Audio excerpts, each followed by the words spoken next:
Hello and welcome back all students.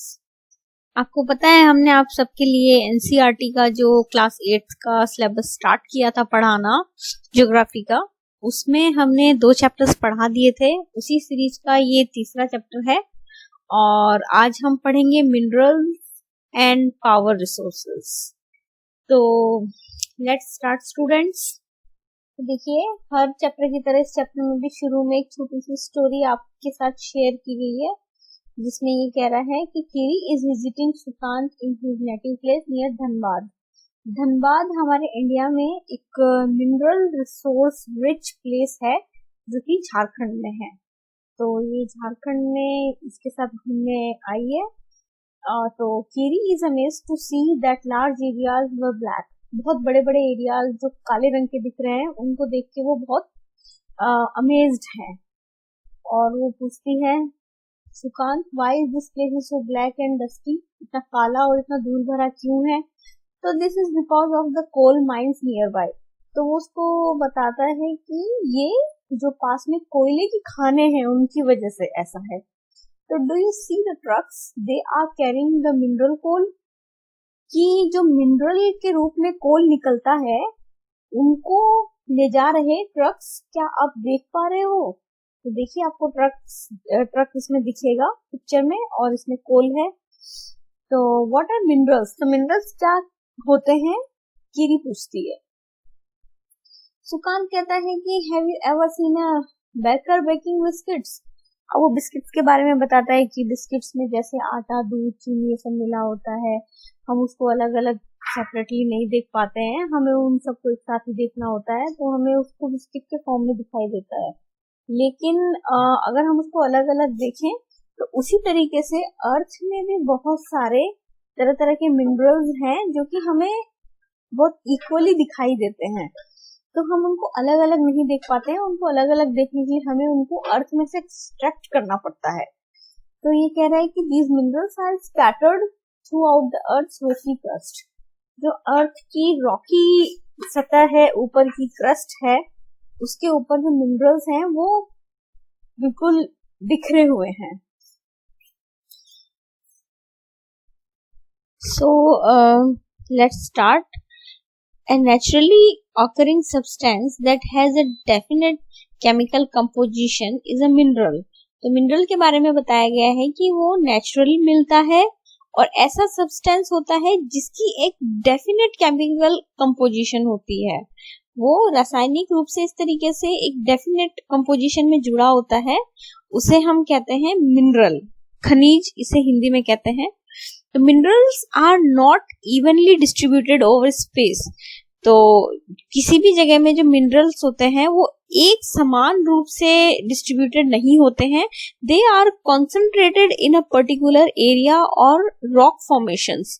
तो वो किसी भी एक पर्टिकुलर एरिया या किसी चट्टान में वो मतलब दे आर कॉन्सेंट्रेटेड, वो इकट्ठे रहते हैं। Some minerals are found in areas which are not easily accessible, such the Arctic Ocean bed and Antarctica। अब देखिए, कुछ मिनरल्स ऐसे हैं जो किसी एरिया में पाए तो जाते हैं, they found in areas, but वो एरियाज कैसे हैं, वो एक्सेसिबल नहीं है, वहां हम जा नहीं सकते। यानी ह्यूमन एक्सेस वहां पे या तो बहुत मुश्किल है या वहां पे पॉसिबल नहीं है, जैसे कि आर्कटिक ओशियन और अंटार्कटिका। तो आर्कटिक ओशियन एंड अंटार्कटिका में जाना पॉसिबल नहीं है। तो हम देख लेते हैं पॉसिबल क्यों नहीं है। तो ये देखिए, ये है वर्ल्ड मैप जिसमें ये पूरी दुनिया है। ये यूरोप है, इधर ग्रीनलैंड है, इधर अमेरिका है और यहाँ आप देखेंगे आर्कटिक ओशियन है। तो ये देखिए, आर्कटिक ओशियन बिल्कुल northern most part of the world है। और उसके बाद आप देखिए नीचे ये अंटार्कटिका है, ये बिल्कुल southern most part of the world में सिचुएटेड है। तो आप देखेंगे कि ये दोनों जगह जो है वो एक्सेसिबल नहीं है। तो इस वजह से यहाँ के जो मिनरल्स है वो हम नहीं एक्सेस कर सकते। सो नेक्स्ट देखिए, minerals are formed in different type of geological environment under varying conditions. देखिए अलग अलग तरीके की परिस्थितियों में और ये जो मिनरल्स हैं वो अलग अलग तरीके के जियोलॉजिकल इन्वायरमेंट्स में अलग तरीके से बनते हैं। They are formed in different type of geological environment. अलग अलग तरह के जो जियोलॉजिकल इन्वायरमेंट्स है उसमें अलग तरह का मिनरल बनेगा। They are created by natural processes without any human interference. और ये कैसे बनते हैं? ये अपनी ही नेचुरल प्रोसेस से बनते हैं विदाउट एनी ह्यूमन इंटरफेरेंस। इनको ह्यूमन इंटरफेरेंस नहीं चाहिए, ह्यूमन इंटरफेरेंस के बगैर ही ये बन जाते हैं। जैसे कोई सोचते हैं कि ह्यूमन इंटरफेरेंस के बगैर कैसे इतनी बड़ी बड़ी चीजें बन जाती है, मिनरल्स बन जाते हैं, तो मिनरल्स बनना पूरी तरीके से नेचुरल प्रोसेस है। They can be identified on the basis of their physical properties such as color, density, hardness and chemical property such as solubility. तो आप देखिए इनको हम आइडेंटिफाई कैसे कर सकते हैं। They can be identified on the basis of their physical properties. देखिए ये colour, density, hardness and chemical property, जैसे कि सोल्युबिलिटी, किसी चीज में कितना घुल जाते हैं, तो उससे पता चलता है कि किस तरीके का कौन सा मिनरल है। अब देखिए यहाँ पे लिखा हुआ है, do you know the salt in your food and graphite in your pencil are also minerals. ये भी एक तरीके के मिनरल हैं। जो नमक और पेंसिल के अंदर जो काले रंग का ग्रेफाइट लगा होता है वो भी एक तरीके का खनिज है, वो भी हमें जमीन से मिलता है। फिर देखिए टाइप्स ऑफ मिनरल्स आपको समझाया गया है, जिसमें आपको कहा गया है कि there are over 3000 different minerals. 3000 इससे भी ज्यादा अलग अलग तरह के मिनरल्स होते हैं on the basis of composition, जो कि उनकी बनावट पे बेस्ड होते हैं। और minerals are classified mainly as metallic and non metallic minerals. अब देखिए मेटालिक और नॉन मेटालिक दो तरीके से इनको हम क्लासिफाई कर सकते हैं। फिर मेटालिक में भी दो तरीके के हैं, फेरस और नॉन फेरस। तो इसको आगे पढ़िए। The metallic minerals contain metal in raw form. ये अपनी रॉ फॉर्म यानी बिल्कुल जिसमें ये हमें मिलते हैं उसमें इनके अंदर मेटल कंटेंट होता है, वो मेटालिक कहलाते हैं। तो मेटल्स देखिए क्या होते हैं फिर, metals are hard substances that conduct heat and electricity. ये आपको याद रखनी है बात कि मेटल्स क्या होते हैं, जिसमें हीट और इलेक्ट्रिसिटी कंडक्ट हो सकती है, वो मेटल्स कहलाते हैं। ये आपको याद रखनी है बात। हैव अ कैरेक्टरिस्टिक्स लस्टर और शाइन, जैसे कि उसके अंदर एक तरीके से चमक होती है बहुत तेज, जिसमें दीप्ति या चमक होती है, तो उनको हम मेटल्स कहते हैं। तो आप ये बात, तीन बातें याद रखेंगे। Metals are hard substance, hard होते हैं। और देखिए हार्ड सब्सटेंस, इसको भी आप कर लीजिए मार्क। हीट कंडक्ट कर सकते हैं, इलेक्ट्रिसिटी कंडक्ट कर सकते हैं, और उनकी कैरेक्टरिस्टिक्स होती है कि वो शाइन करते हैं, उनके अंदर चमक होती है। अब देखिए आयरन और बॉक्साइट, मैग्नीज और आर सम एग्जांपल्स, ये एग्जांपल्स हैं। मेटालिक मिनरल्स में बी फेरस और non ferrous. Ferrous minerals like iron और मैग्नीज, क्रोमाइट्स कंटेन आयरन। अब जो फेरस और नॉन फेरस के बारे में बोला गया है, तो देखिए फेरस का दूसरा नाम आयरन भी होता है। तो वो किस लिए होता है, क्योंकि फेरस वाले जो मिनरल्स का ग्रुप है, जैसे कि आयरन ओर हुआ, मैग्नीज हुआ, क्रोमाइट हुआ, इनमें आयरन मिलता है। तो आयरन इनका जो बेसिक कंटेंट होता है, इस वजह से इसको फेरस बोलते हैं। तो जहां भी नाम फेरस आ जाए, आपको फेरस आयरन दोनों एक साथ है याद रखना है। A non ferrous mineral does not contain iron but may contain some other metal such as gold, silver, copper और लेड। तो ये कह रहा है कि नॉन फेरस मेटल है, उनके अंदर आयरन नहीं होता। अब सिंपल सी बात है, फेरस में आयरन होता है तो नॉन फेरस में आयरन नहीं मिलेगा।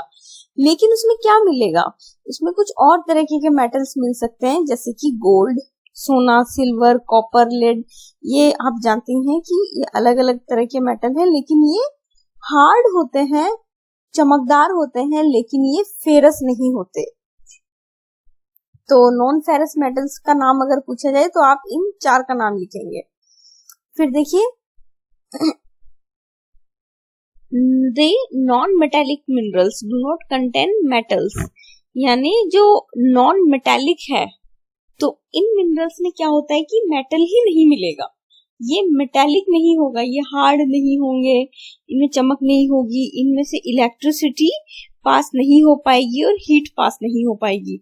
तो इनमें देखिए कौन कौन से हैं, लाइमस्टोन, माइका, जिप्सम, ये कुछ एग्जाम्पल्स हैं जो नॉन मेटेलिक के हैं। ये भी आपको याद रखना है कि ये जो 3 एग्जाम्पल्स हैं ये नॉन मेटेलिक मिनरल्स के हैं। The mineral fuels like coal and petroleum are also non metallic. अब देखिए जो मिनरल के फ्यूल्स हैं, कुछ फ्यूल मिनरल्स भी मिलते हैं जैसे कि कोल हो गया क्योंकि कोयला जलता है, पेट्रोलियम तो पेट्रोल भी, पेट्रोल डीजल ये सब गाड़ियों में डलता है तो ये भी जलता है और एनर्जी देता है। तो ये सारे जो फ्यूल मिनरल्स हैं इनको भी हम नॉन मेटेलिक के ही उसमें कैटेगरी में रखेंगे। तो metallics can be extracted bye mining, drilling और क्वेरिंग। अब देखिए इसको हम निकाल कैसे सकते हैं, या तो क्योंकि हमने पहले इस चैप्टर के स्टार्टिंग में देखा है कि जो मिनरल्स हैं वो हमें जमीन में मिलते हैं।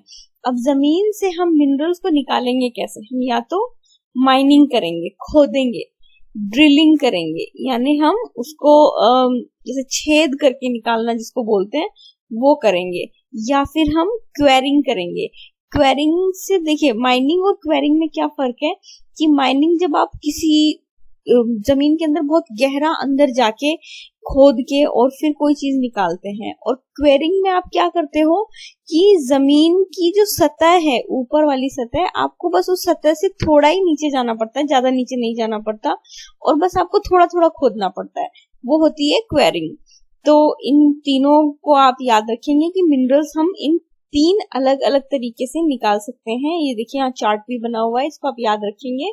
फिर माइनिंग के भी 2 टाइप हैं, ओपन कास्ट माइनिंग और शाफ्ट माइनिंग।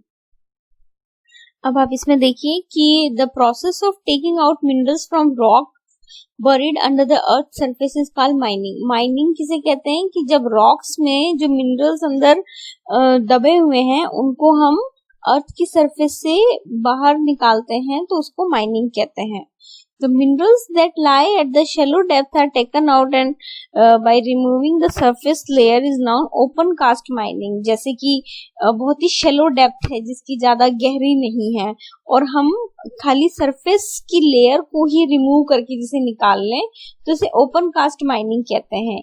जैसे ऊपर ऊपर का लेयर हमने निकाला और उससे हमने लेयर हटा के कोई मिनरल निकाल लिया, इसे हम कहेंगे ओपन कास्ट माइनिंग। जैसे आप इसको समझ लीजिए कि पूरी जो कास्ट है उसको हटा दिया वहां से।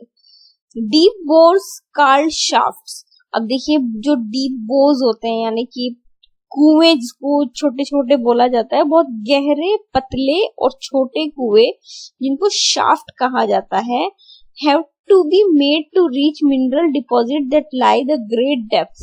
अब जब बहुत ज्यादा गहराई में है तो आप उसको बहुत चौड़ा नहीं खोद सकते, आपको बहुत पतला और गहरा कुआं खोदना होगा, तो इसको कहते हैं शाफ्ट माइनिंग। तो आप ओपन कास्ट माइनिंग और शाफ्ट माइनिंग का डिफरेंस समझेंगे कि ओपन कास्ट में आपने ऊपर की लेयर हटाई और मिनरल निकाल लिया, और शाफ्ट माइनिंग में आपने कुआं खोदा, पतला डीप बोर, और उस बोर से आपने जमीन के अंदर दबा हुआ मिनरल निकाला। तो देखिए petroleum and natural gas occur far below the earth surface. Earth की जो ऊपर की सरफेस है उससे नीचे अगर आप खोदेंगे तो आपको पेट्रोलियम और नेचुरल गैस बहुत नीचे मिलेगा, तो उसके लिए deep wells or bores to taken them out, this is called drilling. अब आपको ड्रिल करना पड़ेगा क्योंकि आपको बहुत ही गहरे कुएं बोर करने पड़ेंगे, खोदने होंगे ताकि आप उसको नेचुरल गैस को या पेट्रोलियम को बाहर निकाल सको, तो उसे कहते हैं ड्रिलिंग। फिर minerals that lie near the surface are simply dug out by the process known as quarrying. तो देखिए बिल्कुल सरफेस के बिल्कुल पास जो मिनरल्स होते हैं और जिसको खाली खोद के निकाल लिया जाता है उसको क्वेरिंग कहा जाता है, तो आप इसको याद रखेंगे। फिर देखिए डिस्ट्रीब्यूशन ऑफ मिनरल्स है, इसको हम हमारे नेक्स्ट लेक्चर में देखेंगे, और तब तक के लिए गुड बाय और कीप रीडिंग।